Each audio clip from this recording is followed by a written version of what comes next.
What's up, Sly Gang? It is Lord Third, your number one trash player, aka the Garbage Goat, and I just wanted to give you an update on a new video series that we have coming to you. So as an avid gamer and a designer of games myself, I am very interested in the gaming market. I'm also very interested on some design philosophies of gaming and those types of things. And the trend of free-to-play games has increased over the last decade, so much so that it has become a norm.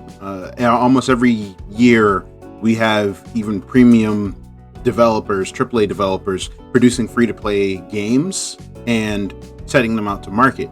As I've seen this norm, I've become curious of what makes a free-to-play game good. We have some good examples, we have some bad examples, and if you hear the term free-to-play, there's gotta be a game that comes to mind either in a positive or negative note. So that's the inspiration for our newest series, Fee to Play, where we pay the price so you don't have to. The goal of Fee to Play is to answer a couple of questions. How free are free-to-play games? What's the quality of those free-to-play games, and are they worth the time and energy that are put into them? We have a list of criterion that we base our picks and our judgments off of. It has to be free to download and initially play the basic aspects of the game. There can be freemium content in it, such as subscriptions, paid content, DLC, those types of things. And the games will be rated on a few aspects. There's going to be game quality, there's going to be aesthetic, there's going to be appeal, and the biggest factor, I think, is the cost accessibility, which is how much are paywalls incorporated, how accessible is the game without paying extra money. As it pertains to game quality, those are going to be the basics of judging the game itself. How does it play, graphical quality, those types of things. Aesthetic is more so how things come together. Appeal is how it's marketed.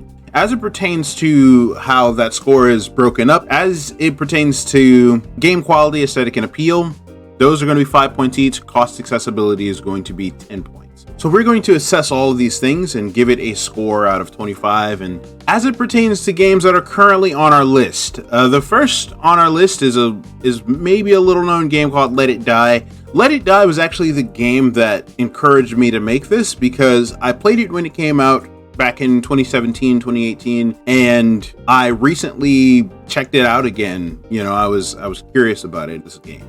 Warframe is a pretty well-known free-to-play game. There was a documentary that captured free-to-play games and the free-to-play market, and Warframe was one of the games that was mentioned in this documentary along with some others. I'm going to be talking about Fortnite. You can't make a free-to-play video or mention free-to-play in this market without mentioning Fortnite. I'm going to talk about it.